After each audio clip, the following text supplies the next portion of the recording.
नमस्कार दोस्तों, स्वागत है आपका अपने YouTube चैनल एएस अभिषेक क्लासेस में। देखिए, आप लोग को पता होना चाहिए कि अभी CHSL का एग्जाम चल रहा है, ठीक है, जिसके लिए हम जो है प्रैक्टिस सेट लेके आए हैं, ठीक है। CHSL 2025 का एग्जाम के लिए मोस्ट ही इम्पोर्टेंट क्वेश्चन रहेगा, ठीक है, क्या इंग्लिश के लिए, ठीक है। तो आप लोग देखिए हमारे साथ साथ, ठीक है, आप लोग भी जो है आंसर बताते चलिएगा और लास्ट में कमेंट में आप लोग को बताना है कितना सही और कितना गलत हुआ, ठीक है। ठीक है फ्रेंड्स, तो चलिए बिना देरी किए हुए हम लोग बढ़ते हैं। मोस्ट इंपोर्टेंट क्वेश्चन है, आप लोग जरूर देखिएगा, ठीक है। और ये जो है ना CHSL के साथ साथ MTS के लिए भी बहुत ही इंपॉर्टेंट है। तो चलिए बिना देरी किए हुए हम लोग बढ़ते हैं क्वेश्चन की ओर। फ्रेंड्स ये देखिए आपका क्वेश्चन नंबर फर्स्ट है। फर्स्ट क्वेश्चन नंबर क्या है? Select the most appropriate synonym of the given word. Word हमारा क्या है? स्पार्कलिंग, ठीक है। क्या है? स्पार्कलिंग, स्पार्कलिंग, ठीक है। इसका क्या है? हमें सिनोनिम्स पूछ रखा है। क्या पूछ रखा है फ्रेंड्स? सिनोनिम्स, ठीक है। तो देखिए स्पार्कलिंग का सिनोनिम्स जो है ना वो आपका हो जाएगा ग्लीमिंग। क्या हो जाएगा? Option number B right answer, gleaming, ठीक है। Option number B right answer. तो चलिए देखते हैं क्या है स्पार्कलिंग, ठीक है। देखिए फ्रेंड्स जो है ना वर्ड दिए गए हैं, क्या वर्ड? स्पार्कलिंग, ठीक है। इसका मतलब क्या होता है? चमकदार, जिंदा दिल। क्या? चमकदार, जिंदा दिल के उचित सिनोनिम्स क्या होगा? ग्लीमिंग मतलब चमकता हुआ, ठीक है। जबकि अन्य जो वर्ड है मफल्ड मतलब दबा हुआ होता है, डिसमल उदास दुखी होता है, अनएक्साइटिंग मतलब रोमांचहीन, क्या? अनुतेजनशील, ठीक है। तो चलिए हम लोग बढ़ते हैं फ्रेंड्स नेक्स्ट क्वेश्चन की ओर। देखिए आपका नेक्स्ट क्वेश्चन क्या है? नेक्स्ट क्वेश्चन है select the most appropriate option to fill in the blanks, ठीक है। तो द फर्स्ट प्रिंटेड, क्या? द फर्स्ट प्रिंटेड रिक्त स्थान of this book came in 1933, ठीक है, 1933। तो देखिए यहाँ बात है कि बुक जो आया 1933 में, तो यहाँ जो आपका ऑप्शन नंबर ए हो जाएगा, ठीक है। क्या? एडिशन मतलब the first printed edition of this book came in 1933, ठीक है। तो चलिए हम लोग देखते हैं एक्सप्लेनेशन फ्रेंड्स। देखिए एक्सप्लेनेशन है दिए गए सेंटेंस बुक क्या है? पब्लिकेशन, बुक की जो है पब्लिकेशन की वहां बात हो रही है, ठीक है। जिसमें क्या है? एडिशन संस्करण का प्रयोग उचित होगा। क्या? बुक का एडिशन हुआ है जिसमें। और जो अन्य विकल्प है उसका देखिए एक्सेप्शन मतलब, एक्सर्शन मतलब उत्सर्जन, मलोत्सर्जन, एडिशन मतलब संकलन योग, इंसर्शन मतलब अंतर्वेशन निविष्ट वस्तु, ठीक है फ्रेंड्स। तो चलिए हम लोग बढ़ते हैं नेक्स्ट क्वेश्चन की ओर। देखिए आपका नेक्स्ट क्वेश्चन क्या है? क्वेश्चन है द फॉलोइंग सेंटेंस। देखिए इतना पढ़ने का कोई दरकार नहीं, ठीक है, डायरेक्ट लास्ट में पढ़ना है। क्या कुछ जैसे देखिए आप देखिएगा ना तो पता चल जाएगा कि पूछा क्या है। तो एक बार पढ़ लेते हैं। The following sentence has been divided into parts, one of them may contain an error, ठीक है। क्या? एक एरर हमें ढूंढना है। Select the part of that contain the error from the given option, if you don't find any error marks no error, ठीक है friends.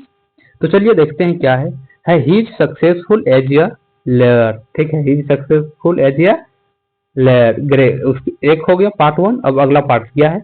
Grey. क्या? Grew so fast that he soon, क्या? दैट ही सून इनफ, फिर soon had, second part. Third part है enough money, क्या? Enough money to buy a house, ठीक है। तो देखिए फ्रेंड्स आपका यहाँ ऑप्शन नंबर ए है, ठीक है, option number A right answer हो जाएगा। देखिए क्या मिस्टेक है तो चलिए हम बताते हैं। देखिए यहाँ क्या मिस्टेक है। हीज जो है ना, क्या? हीज जो है आपको पोसेसिव डिटरमाइनर है, ठीक है, जिसके पश्चात हमेशा क्या आएगा? नाउन। और सक्सेसफुल क्या है? एक एडजेक्टिव है, ठीक है। और सक्सेसफुल का जो है हम नाउन लिखना चाहेंगे तो हो जाएगा सक्सेस, ठीक है। क्या हो जाएगा? सक्सेस। तो आपका जो है सक्सेसफुल की जगह सक्सेस होगा, ठीक है फ्रेंड्स। तो चलिए बढ़ते हैं नेक्स्ट क्वेश्चन की ओर। देखिए क्वेश्चन नंबर 4 आपका है select the most appropriate option to fill in the blanks, ठीक है। तो कंज्यूमर्स, क्या? कंज्यूमर्स आर नॉट रेडी, क्या? Consumers are not ready to purchase this, क्या? साइट्रस फ्रूट एट सच रिक्त स्थान प्राइस, ठीक है। क्या है? रिक्त स्थान प्राइस। तो देखिए फ्रेंड्स प्राइस है, उससे पहले आपको ऑप्शन नंबर बी हाई देना पड़ेगा। क्यों? प्राइस से पहले हाई एक एडजेक्टिव के रूप में यूज होगा, ठीक है। तो चलिए देखते हैं इसका एक्सप्लेनेशन। देखिए एक्सप्लेनेशन क्या है कि दिए गए ब्लैंक में भावार्थ के अनुसार हाई का प्रयोग होगा। हाई प्राइस, उच्च कीमत, ठीक है। देखिए हाईएस्ट, हाई आपका एडजेक्टिव के रूप में होगा। हाईएस्ट देखिए सुपरलेटिव डिग्री है जो कि नहीं होगा। हायर कंपैरेटिव डिग्री हाई का है। और हाईली तो एडवर्ब हो जाएगा, ठीक है फ्रेंड्स। तो क्या हो जाएगा वहाँ? हाई। तो चलिए बढ़ते हैं हम नेक्स्ट क्वेश्चन की ओर। क्वेश्चन नंबर 5 आपका क्या है, select the correctly spelled word. क्या मतलब सही वर्ड हमें यहाँ चूज करने बोल रहा है, ठीक है। तो देखिए ए है सिमुलटेनियस, तो आपको ए ही वर्ड सही दिख रहा होगा, ठीक है, सिमुलटेनियस। बाकी बात गलत है। यहाँ देखिए सिमुल टी ई लगा दिया है, टी के बाद ए होगा। यहाँ जब टी ए दिया है तो एन के बाद ई नहीं लिखा हुआ। यहाँ देखिए सिमुल टी ई लगा दिया है, तो आपका ऑप्शन नंबर है। बाकी बात ये तीनों वर्ड गलत है, ठीक है फ्रेंड्स। तो चलिए बढ़ते हैं। देखिए यहाँ क्या है, सिमुलटेनियस कैसे होगा, सिमुलटेनियस मतलब एक साथ हुआ, ठीक है, क्या एक साथ हुआ। और क्वेश्चन नंबर 6 है फ्रेंड्स, क्या है, सेलेक्ट द मोस्ट अप्रोप्रिएट क्या एंटोनिम। क्या चुन करना आपको, antonym of the underline word. Underline word क्या है आपका, कॉन्सोल। क्या, कॉन्सोल। तो फ्रेंड्स आपका जो है कॉन्सोल का एंटोनिम्स क्या होगा, एगिएट, ठीक है, क्या एगिटेट, सॉरी एगिटेट, ठीक है फ्रेंड्स, एगिटेट। तो देखिए दिए गए अंडरलाइन वर्ड कॉन्सोल मतलब ढाढ़स देना, संतावना देना, संतावना प्रदान करना, उचित शब्द एगिटेट होगा। एगिटेट मतलब उत्तेजित कर देना, उकसाना, ठीक है। जबकि अन्य विकल्पों में सेट मतलब संतृप्त करना, कोऑर्डिनेट मतलब समन्वित करना, ग्रेटिफाई मतलब कृतार्थ करना, संतुष्ट करना, ठीक है फ्रेंड्स। तो चलिए हम लोग बढ़ते हैं नेक्स्ट क्वेश्चन की। क्वेश्चन नंबर 7 क्या है, क्वेश्चन नंबर 7 भी फिल इन द ब्लैंक से। चलिए डायरेक्ट पढ़ते हैं हम लोग। क्या है ए, यहाँ से पढ़ते हैं। एस क्या, a sustained decline in Chinese consumption would be even more रिक्त स्थान than the current US China trade dispute, ठीक है। तो यहाँ हमें क्या है, कंपैरेटिव डिग्री की बात हो रही है, ठीक है फ्रेंड्स। तो आपका ऑप्शन नंबर यहाँ हो जाएगा वरिंग। क्या, ऑप्शन नंबर भी सही, वरिंग, ठीक है। क्या, a sustained decline in Chinese consumption would be even more worrying than the current US-China trade dispute, ठीक है। तो देखिए इसका एक्सप्लेनेशन क्या, यूएस चाइना के व्यावसायिक विवाद की बात की जा रही है, ठीक है। और ब्लैंक में वरिंग क्या है, चिंताजनक का प्रयोग उचित होगा, ठीक है। और अन्य क्या है, डिलेइंग मतलब देरी होता है, मोबिलाइजिंग मतलब संगठित, तैयार, और इमेजिंग मतलब कल्पना करना, ठीक है, इमेजिनिंग मतलब कल्पना करना। तो चलिए बढ़ते हैं फ्रेंड्स नेक्स्ट क्वेश्चन की ओर। देखिए आपका नेक्स्ट क्वेश्चन क्या है, क्वेश्चन है select the option that can be used as one word substitute for the given group of words. क्या है, या स्टेट, क्या या स्टेट ऑफ परफेक्ट बैलेंस, क्या या स्टेट ऑफ परफेक्ट बैलेंस। तो इसका मतलब फ्रेंड्स क्या, मिडेबल होता है, बी इक्विलिब्रियम, तो इक्विलिब्रियम होता है, ठीक है। क्या, option number B right answer, ठीक है। क्या, या स्टेट ऑफ परफेक्ट बैलेंस का वन वर्ड सब्स्टिट्यूशन होगा इक्विलिब्रियम, ठीक है फ्रेंड्स, क्या इक्विलिब्रियम। देखिए आगे क्या है, या स्टेट ऑफ परफेक्ट बैलेंस के उचित वन वर्ड सब्स्टिट्यूशन होगा इक्विलिब्रियम, ठीक है, मतलब साम्य अवस्था, संतुलन की अवस्था होगी। जबकि अन्य विकल्प जो है मिडेबल मतलब मध्यकालीन, इरिलीवेंट मतलब असंगत, एक्स टेम्पोर मतलब बिना पूर्व तैयारी की, ठीक है, बिना पूर्व तैयारी की मतलब बिना तैयारी की।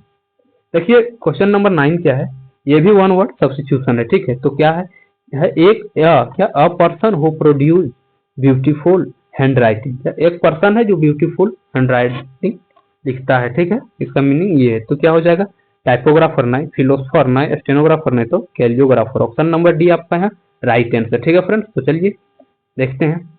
देखिए a person who produce beautiful hand writing, ठीक है, के लिए उचित वन वर्ड सब्स्टिट्यूशन क्या होगा, कैलियोग्राफर मतलब सुलेख लिखने वाला।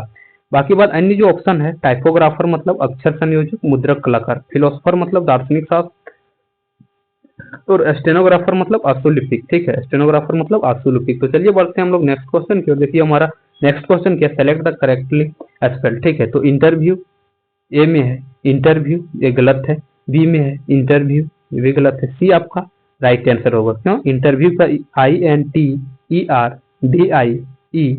आपका जो है इंटरव्यू, ये राइट होगा, ठीक है। तो ऑप्शन नंबर सी यहाँ आपका राइट आंसर, ठीक है फ्रेंड्स। तो चलिए हम लोग बढ़ते हैं नेक्स्ट क्वेश्चन की ओर। देखिए आपका नेक्स्ट क्वेश्चन क्या है, क्वेश्चन है fill in the blank, select the most appropriate option to fill in the blank.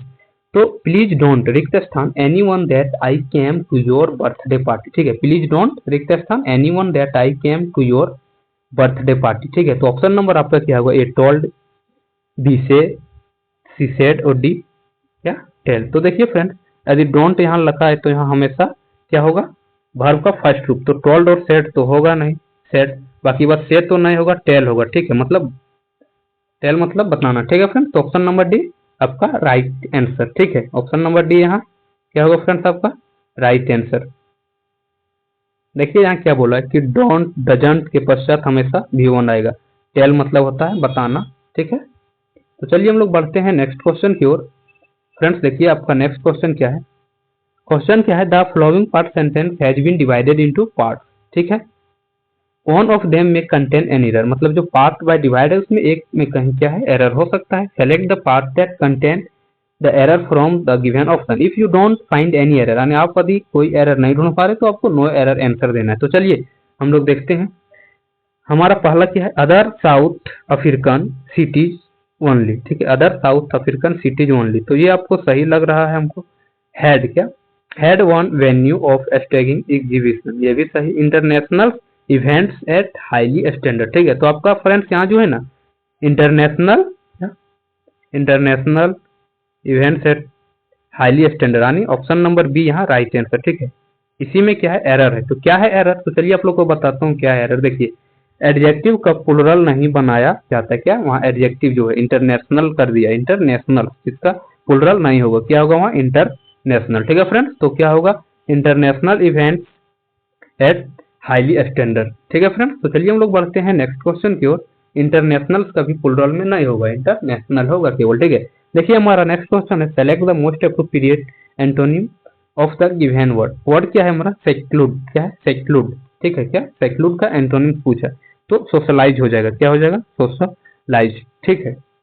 क्या हो जाएगा फ्रेंड्स, ऑप्शन नंबर आपका ये राइट आंसर सोशलाइज। तो चलिए देखते हैं अन्य वर्ड का मीनिंग क्या है। देखिए आपका जो सेक्लूड होता है ना वो क्या होता है, जो समाज से घुले मिले नहीं होते, समाज से दूर होते हैं, के लिए उचित क्या होगा सोशलाइज। और सोशलाइज मतलब जो है ना वो सामाजिक आदमी होता है ना, समाज से घुल मिल के रहता है। जबकि एनी विकल्प आइसोलेट मतलब क्या होता है अलग रखना।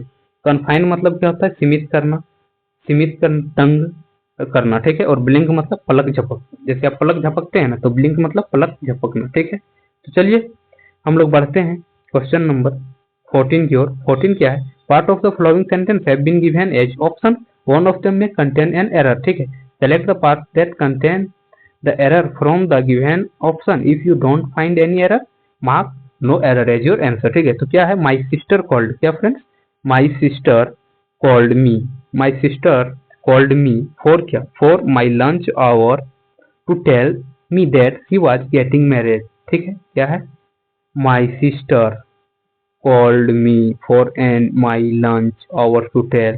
तो यहाँ आप लोग को कुछ दिख रहा होगा फ्रेंड्स, तो ऑप्शन नंबर जो है ना सी आपका यहाँ राइट आंसर हो जाएगा, ठीक है। क्यों, क्योंकि जो है my sister called me for my में ही जो कुछ क्या एरर है, ठीक है। क्या है एरर, देखिए आप लोग यहाँ आप लोग एरर देख सकते हैं, माई सिस्टर कॉल्ड मी फॉर, तो यहाँ फॉर है जो कि फॉर नहीं होगा, क्या है ड्यूरेशन टाइम। यदि टाइम की बात हो जैसे morning evening lunch hour etc., तो इसके प्रीपोजिशन जो है फ्रेंड्स इसके लिए इन प्रीपोजिशन होगा, ठीक है। क्या इन प्रीपोजिशन, तो माई sister called me for my के जगह होगा माई सिस्टर कॉल्ड मी माई मी इन माई, ठीक है। क्या हो जाएगा, तो देखिए करेक्ट सेंटेंस, यानी करेक्ट सेंटेंस क्या होगा, माई sister called me in my lunch, क्या माई लंच, ठीक है। तो समय से पहले क्या प्रीपोजिशन इन लगेगा, जैसे इवनिंग मॉर्निंग, ठीक है, ठीक है फ्रेंड्स। तो my lunch hour to tell me that she was getting married, ठीक है। तो चलिए हम लोग बढ़ते हैं नेक्स्ट क्वेश्चन की ओर। क्वेश्चन नंबर 15 क्या है, select the most appropriate antonym of the given word, क्या है एडमायरेबल। एडमायरेबल का क्या है एंटोनिम क्या होगा, ए में क्या प्रैक्टिकल, बी है टॉलरेंट, सी है ब्लेम वर्थ और डी है रीजनेबल। तो आपका यहाँ ब्लेम वर्थ क्या ब्लेम वर्दी हो जाएगा, ठीक है। एडमायरेबल का एंटोनिम ब्लेम वर्दी, ठीक है फ्रेंड्स। देखिए अन्य का क्या मीनिंग है, एडमायरेबल मतलब क्या होता है पता है आपको, प्रशंसीय व्यक्ति, क्या प्रशंसीय, ठीक है। और एंटोनिम इसका विपरीत हो जाएगा ब्लेम वर्थी, मतलब निंदनीय। ब्लेम वर्थी मतलब ब्लेम किसी पे लगाना, तो निंदा कर रहा है उसका, ठीक है। और अन्य जो है ऑप्शन आपका प्रैक्टिकल मतलब व्यवहारिक, टॉलरेंट मतलब सहनशील, रीजनेबल मतलब तार्किक या उचित, ठीक है फ्रेंड्स। तो चलिए हम लोग बढ़ते हैं नेक्स्ट क्वेश्चन की ओर। देखिए आपका क्वेश्चन नंबर 16 यानी 16 क्या है, select the most appropriate meaning of the given idiom. क्या है इडियम, पुल समवन्स लेग क्या सॉरी फ्रेंड इडियम क्या है, पुल समवन्स लेग, ठीक है। पुल समवन्स लेग यानी किसी को पुल करना है कैसे, लेग से। तो इसका जो मीनिंग हो जाएगा फ्रेंड्स, ए में है to protect someone, to make someone angry, to teach someone, to wish someone, तो आपका हो जाएगा to teach someone, option number C right answer. ठीक है फ्रेंड्स, क्या ऑप्शन नंबर सी आपका राइट आंसर। चलिए देखते हैं इसका थोड़ा एक्सप्लेनेशन। देखिए एक्सप्लेनेशन क्या है आपका कि इडियम पुल समवन लेग्स का भावार्थ होगा क्या, टू टीच समवन मतलब किसी को तंग करना, किसी को तंग करना। बाकी बात टू प्रोटेक्ट समवन मतलब किसी की रक्षा करना, टू मेक समवन एंग्री मतलब किसी को गुस्सा दिलाना, टू विश समवन मतलब किसी के भाग्य की कामना करना। ठीक है फ्रेंड्स, तो चलिए हम लोग बढ़ते हैं नेक्स्ट क्वेश्चन जो फ्रेंड्स ये बहुत ही इंपॉर्टेंट क्वेश्चन है। ठीक है, आपका CHSL एग्जाम आने के लिए, खास करके जो 15 नवंबर को एग्जाम आने वाला है, ठीक है, उसके लिए आप लोग जरूर एक बार वीडियो को देख के जाइएगा। ठीक है, ताकि आप लोग का जो है कुछ एग्जाम में मिस ना हो जाए। देखिए आपका क्वेश्चन नंबर 17 क्या है, select the most appropriate option to fill in the blank. ठीक है, आई रिक्त स्थान होम बिफोर सी अरीव। ठीक है, आई रिक्त स्थान होम बिफोर सी अरीव, तो पता रहना चाहिए कि बिफोर से पहले जो क्या होगा आपका हैड, मतलब बिफोर आदि है तो ऑप्शन नंबर सी यहाँ राइट आंसर हो जाएगा। ठीक है, क्या I had left home before she arrived. ठीक है, क्या I had left home before she arrived. ठीक है, तो चलिए बढ़ते हैं हम लोग नेक्स्ट। देखिए क्या है कि पास्ट टेंस में दो घटनाएं, क्या पास्ट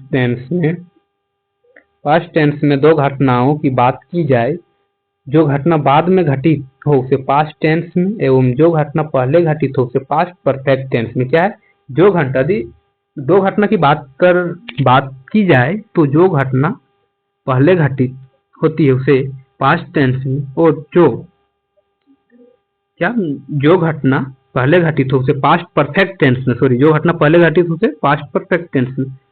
यदि दिए गए ब्लैंक्स में भावार्थ के अनुसार पास्ट परफेक्ट टेंस का अर्थ का प्रयोग होगा, अर्थात क्या हैड लेफ्ट होगा। ठीक है, फिल इन द ब्लैंक्स में क्या होगा, हैड लेफ्ट। ठीक है फ्रेंड्स, तो चलिए हम लोग बढ़ते हैं नेक्स्ट क्वेश्चन की ओर। देखिए क्वेश्चन नंबर 18 आपका क्या है, select the option that will improve the underline part of the given sentence in case no improvement is needed, select no improvement required. ठीक है, तो चलिए हम लोग देखते हैं क्या है क्वेश्चन। यहाँ तो हमको डायरेक्शन के माध्यम से दिखा दिया है। देखिए क्या है, द इनेमीज हैव क्रॉस। ठीक है, the enemies have cross. Friends आपको मालूम होना चाहिए यदि हैव आया है तो इसके बाद जो वर्ब आएगा वो वर्ब हमेशा 3 में आएगा, वर्ब 3 में। ठीक है, तो क्या होगा, हैव क्रॉस्ड, यानी ऑप्शन नंबर ए आपका यहाँ राइट आंसर हो जाएगा। ठीक है फ्रेंड्स, क्या option number A right answer. देखिए क्या बात है, पास्ट परफेक्ट टेंस में हैव हैज के पश्चात क्या आता है, वर्ब 3 का प्रयोग होता है। अंडरलाइन पार्ट में हैव क्रॉस से रिप्लेस कर दिया जाएगा। ठीक है फ्रेंड्स, तो आपका यहाँ ऑप्शन नंबर है राइट आंसर। क्वेश्चन नंबर 19 देखिए फ्रेंड्स क्या है, select the most appropriate synonyms of क्या एक्सपोजिटरी। क्या एक्सपोजिटरी। ठीक है, तो इसका जो सिनोनिम्स हो जाएगा, ड्यूबियस नहीं होगा, ऑब्लिगेटरी नहीं होगा, टेम्परेमेंटल नहीं होगा, तो इलुस्ट्रेटिव हो जाएगा। ऑप्शन नंबर डी आपका राइट आंसर क्या होगा, इलुस्ट्रेटिव। ठीक है, इलुस्ट्रेटिव। तो चलिए देखते हैं थोड़ा इसका एक्सप्लेनेशन। देखिए एक्सपोजिटरी मतलब वर्णात्मक व्याख्यात्मक। ठीक है, उचित सिनोनिम इलुस्ट्रेटिव मतलब व्याख्यात्मक दृष्टांत देने वाला। ठीक है, जबकि अन्य क्या है, डिविशियस मतलब भ्रामक संदिग्ध, ऑब्लिगेटरी मतलब बाध्यकारी, टेम्परामेंटल मतलब तुनक मिजाज। क्या तुनक मिजाज। ठीक है, तो चलिए बढ़ते हैं क्वेश्चन नंबर 20 को। देखिए आपको क्वेश्चन नंबर 20 क्या है, select the most appropriate meaning of the underlined idiom in the given sentence. क्या है, I tried to tell him to think of the good time that every cloud has a silver thing। ठीक है friends, क्या है silver thing. तो आपका A में है don't cry over what has happened as it can not be fix, ये तो नहीं होगा। बी है every difficult situation has a hopeful. क्या एवरी डिफिकल्ट। ठीक है, क्या every difficult situation has a hopeful aspect to it, तो ऑप्शन नंबर बी आपका यहाँ राइट आंसर हो जाएगा। ठीक है फ्रेंड्स, बाकी बात आगे आपको नहीं बढ़ना है। चलिए इसका एक्सप्लेनेशन देख लेते हैं। देखिए एक्सप्लेनेशन क्या है, दिए गए underline idiom every cloud have a silver lining का उचित भावार्थ होगा every difficult situation has a hopeful aspect to it, मतलब हर कठिन परिस्थिति की एक आशावादी पहलू होता है। जबकि अन्य विकल्प का क्या मतलब है, जैसे don't cry over what happened as it can not be fixed, इसका मतलब है जो हो गया उस पर रोना नहीं, क्योंकि उसे ठीक नहीं किया जा सकता। ठीक है, और नेक्स्ट क्या है, doing doing something with thoroughness and passion, मतलब किसी काम को पूरी लगन एवं जुनून से करना। ट्रीट पीपुल, क्या नेक्स्ट है, treat people the same way as you want to be treat, लोग से वैसे ही व्यवहार करना जैसे आपके साथ वर्ताव चाहते हैं। ठीक है फ्रेंड्स, तो चलिए फ्रेंड्स अब देखिए कॉम्प्रिहेंशन की बारी है। ठीक है, कॉम्प्रिहेंशन को आपको जो है ना पढ़ लेना है कम से कम 2 बार। तो यहाँ से हम लोग पढ़ना स्टार्ट करेंगे कॉम्प्रिहेंशन। क्या है comprehension, in a significant find the epigraphy branch of the Archaeological Survey, क्या आर्कियोलॉजिकल सर्वे ऑफ इंडिया रिक्तस्थान discovered the earliest epigraphic evidence so far for the Saptamatrika cult, it is also रिक्तस्थान earliest Sanskrit inscription to have, और आगे क्या है, आगे देखिए, to have been discovered, क्या बीन डिस्कवर्ड रिक्तस्थान South India as of date, Saptamatrika are a group of 7 female deity worship in Hinduism as personifying the energy of their respective consorts. The inscription in the Sanskrit and in Brahmi characters and was Riktasthan by Satwahan King Vijay in 207 AD.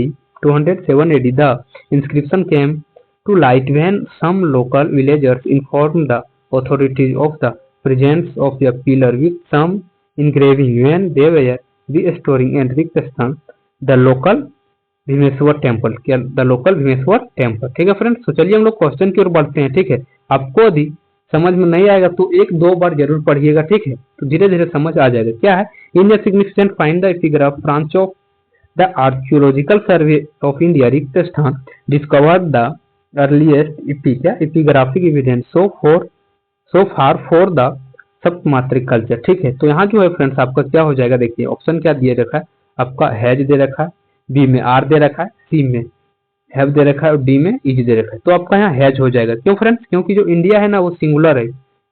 Singular क्या है, singular noun है। जैसे दिए गए blanks में 1 में India क्या है, सिंगुलर के लिए हैज यानी सिंगुलर वर्ब का यूज होगा। ठीक है, तो सेंटेंस परफेक्ट टेंस में है इसलिए वहां क्या लगेगा, हैज। ठीक है फ्रेंड्स, तो चलिए हम लोग देखिए फिल इन द ब्लैंक्स जो है सेकंड को देखते हैं। क्या है, अब यहाँ तक तो आपका हो गया है, अब यहाँ से आगे बढ़ते हैं हम लोग। क्या है, इट इज ऑल्सो रिक्त स्थान earliest Sanskrit inscription to have. ठीक है फ्रेंड्स, तो देखिए क्या है, ए में ए है, बी में द है, सी में 1 है, डी में एन है, तो यहाँ द होगा, अर्लीस्ट द होगा। ठीक है फ्रेंड्स, क्यों, क्योंकि अर्लीस्ट क्या है, सुपरलेटिव डिग्री है, सुपरलेटिव डिग्री से पहले क्या आता है, द। ठीक है फ्रेंड्स, इसीलिए द आर्टिकल द का उचित वहां सही होगा। फ्रेंड्स, अब यहाँ तक हम लोग देख लिए होंगे। क्या, it is also the earliest Sanskrit inscription to have been, क्या टू हैव बीन डिस्कवर्ड रिक्त स्थान south India as of date. ठीक है, तो हैव बीन डिस्कवर्ड रिक्त स्थान, हैज बीन डिस्कवर्ड रिक्त स्थान, तो आपका ऑप्शन ए में है इन, बी में है अपॉन, सी में है एट, डी में है 1। तो फ्रेंड्स यहाँ क्या होगा, आपका ऑप्शन नंबर ए राइट है। क्या होगा, इन। ठीक है, क्या होगा, इन। जैसे देखिए हैज बीन डिस्कवर्ड, ठीक है, क्या discovered in south India of date. ठीक है, इन साउथ इंडिया। ठीक है फ्रेंड्स, तो चलिए fill in the blank fourth की ओर हम लोग बढ़ते हैं। इन का प्रयोग अर्थपूर्ण होगा, इन साउथ इंडिया यानी दक्षिण भारत में। ठीक है, तो चलिए हम लोग बढ़ते हैं fill in the blank fourth की ओर। तो देखिए यहाँ तक तो हम लोग पढ़ लिए थे, वहां पढ़ेंगे कि Saptamatrika are a group of 7 female deities worship, ठीक है, in Hinduism as personifying the energy of the respective consort. अब वहां तक तो हम लोग को समझना चाहिए। अब मैन यहाँ से हमको पढ़ना कहाँ, द इंस्क्रिप्शन। ठीक है, the inscription the inscription is in Sanskrit and in Brahmi character and was रिक्त स्थान बाय सतवाहन किंग। ठीक है, क्या रिक्त स्थान है, तो देखिए वहाँ वाज के बाद जो रिक्त स्थान है फ्रेंड्स वहाँ क्या हो जाएगा आपका इशूज। ठीक है, क्या issues, option number B right answer. ठीक है फ्रेंड्स, क्या इशूज। देखिए दिए गए ब्लैंक्स में फॉर्म में इशूज जारी करना का प्रयोग उचित होगा, जबकि अन्य विकल्प रिफ्यूज, क्या रिफ्यूज मतलब अस्वीकार करना, चेस्ट मतलब पीछा करना, डिनाइड मतलब मना करना। ठीक है फ्रेंड्स, तो चलिए बढ़ते हैं आज के लास्ट क्वेश्चन की ओर। देखिए क्या है, आगे पढ़ते हैं यहाँ से। The inscription came to light when some local villagers inform the authorities of the presence of a pillar with some engraving when they were restoring and रिक्तस्थान the local Bhimeshwar मंदिर। ठीक है, तो चलिए यहाँ देखते हैं, फिल इन द ब्लैंक्स देखिए आप लोग। क्या है, ए में प्रेइंग, बी में रिमूविंग, सी में रिपेयरिंग और डी में क्या, हीलिंग। तो आपको ऑप्शन नंबर सी फ्रेंड्स यहाँ राइट आंसर क्या हो जाएगा, रिपेयरिंग। क्या हो जाएगा फ्रेंड्स, रिपेयरिंग। जैसे सेंटेंस क्या बन जाएगा, देखिए सेंटेंस बनेगा the inscription came to light when some local villagers informed the authorities of the presence of a pillar with some engraving when they were restoring and repairing क्या, restoring and repairing the local Bhimeshwar temple. ठीक है friends, तो thank you, आज के लिए इतना ही, फिर मिलते हैं हम लोग नेक्स्ट वीडियो में। फ्रेंड्स मैं बता देना चाहता हूँ कि CHSL का एग्जाम देने से पहले एक बार ये वीडियो को जरूर देखिएगा। ठीक है, तो थैंक यू, धन्यवाद।